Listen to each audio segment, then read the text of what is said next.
It's halftime here at the Thammasat Stadium. Reem and Roshan reporting from the Qatar versus Syria game. It's their opening match in the Group B round, and the score is 2-1. Interesting first half, Roshan. An early goal by Abdul Razak. Yeah. Thoughts on that? Yeah, it was a blunder by William Ghanem in Syria's goal. You know, he flapped at it. He's got his positioning all wrong. He initially wanted to come out towards his near post and then realised he had to backpedal because the cross was deeper than that, headed in towards goal really. Flapped at it, and Yusuf Abdul Razak, to his credit, pounced on that one and then got his reward. Really bright start from Qatar, and seemed to give them a good confidence boost. And in the build-up phases, in possession, it was a 3 versus 2. Syria playing with a 2 up front, 4-4-2 without the ball. So Qatar always had that advantage to build up from the back. Always had that extra man. But initially they were finding it a little bit difficult to progress the ball up from defence through the midfield and into advanced attacking positions. They couldn't quite find Munir quite enough. But then that changed with the second goal, where Munir again got into that space in between Syria's central midfield and the wider player, the number 20, Zakaria Hanan, down that side of the pitch. He was able to receive, turn, and that gives Al Hamwi, the number 3, a bit of an issue in terms of covering, because he's in a position where he's not sure if he's going to have to tuck in and go after Khalid Munir, or whether he has to keep track of Homam, and eventually that's how they sort of scored their second goal as well. Found Khalid Munir in a lovely bit of space in that area. The Syrian right back was in a bit of confusion, played it out wide. Homam Ahmad put in a really good cross, and as a defender, if you're tracking back towards your own goal, it can be quite difficult. It was tricky for Yusuf Mohammed to score their own goal for Syria. And we were talking about how Syria sort of lacked creativity in the attack. They did pull one through back through a set piece though, but how costly now looking back for them is that own goal by Mohammed?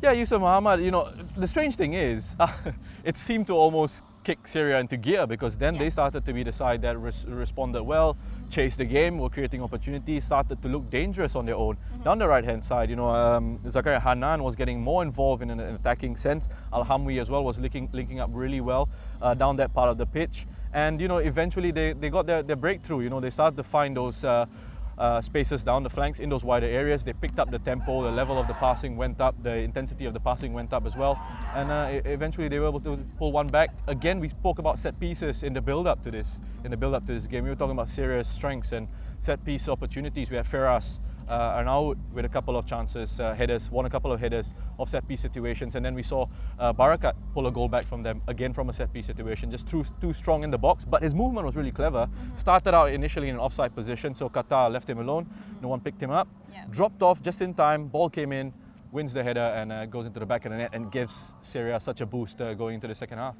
Yep, as you mentioned there, Syria going to the second half with a boost. But what else can they change, and do they have attacking options on the bench that they could bring on? Well, Anas Alaji is an option. I saw him actually warming up when they were 2-0 down, and I was thinking they're looking to make an early change here. But now it's a situation where perhaps Aiman Hakim will say, okay, let's be a little bit more patient. We'll see how it goes, maybe 10-15 minutes, and then maybe we'll make those changes if we need to. We can bring players on. Alaji, as I mentioned, can come in and add a bit of creativity down the wider positions with his directness, with his running. So there's an opportunity for them there. I'd keep looking at trying to attack the wing-backs of Qatar, playing in that back three with the wing-backs, Amro Surag and Homam Ahmad, having to get through a lot of work in those positions, and at times they're not able to track back quick enough. And that's where Syria, if they can get a better delivery from their crosses, get numbers and bodies into the box to attack those crosses, it could be a way back for them.